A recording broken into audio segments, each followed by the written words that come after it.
እንደምታውቁት በቅርብ ቀን ወልጃለሁ እና ለማረስ ማማሮዛ መታለች። ማማሮዛ ደግሞ የምታርሰኝ እያጠጣች ያለችው በየቀኑ አንድ የሚገርም አጥሚት አላትና በእኛ ወተት የሚሰራ እሱን ልናሳያችሁ ነው ዛሬ። ሰላም ቤርሳቤ ነኝ። እንግዲህ ይሄ እህል ከቆላ የተፈተገ የታመሰ አጃና ገብሱ ተቀላቅሎ አጥሚት ይሰራል። በወተት በማር ይሰራና ለራሷ መታረሻ ነው። ሰርቼ ላሳያችሁ እችላለሁ።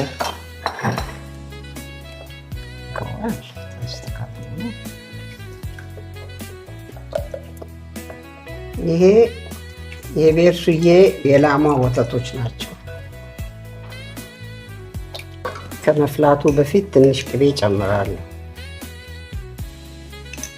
መጨረሻ ማሩ ምግብነቱን ንቦች የሚቀስሙትን እንዳይቃጠል መጨረሻ ላይ ቅቤው ጥቅም የለም።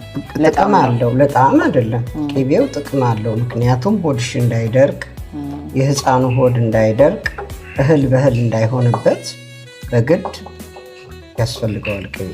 ያውም እናንተ በአሁኑ ሰዓት ቅቤ ስለማደፍሩ ነው እንጂ እኛ ድሮ ቅቤ እየጠጣን ነው የኖር ነው። እዛ መዳፈር ምን ላክስሽ? ምንም እያየሁት ነው። ከወፈረ ወተት አደርጋለሁ። ቅቤ በዛም አይደል? በቃ ከዚህ በኋላ ይጨምር። ወተት ከገባ ትንሽ ጠብ ማለት አለበት። ነጭ ሽንኩርትና ዝንጅብል የተፈጨን ጨምራለን። የሚያደው ለጣም እኔ ትንሽ ከበድ ይለኛል። ለዚህ ነው ይሄ ተስማምተናል።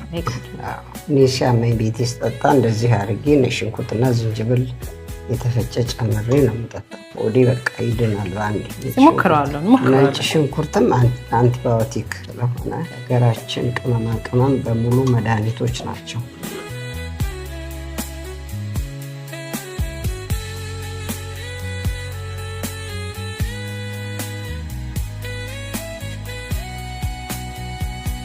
ይከላሽውና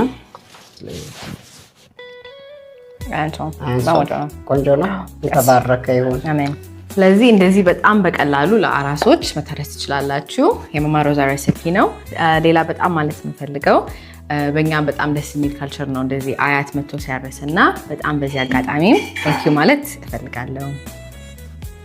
ተባረኪ ልጄ፣ ተባረኪ፣ በርኩኝ፣ ዘርሽ ይብዛ እንደኔ። አሜን አሜን።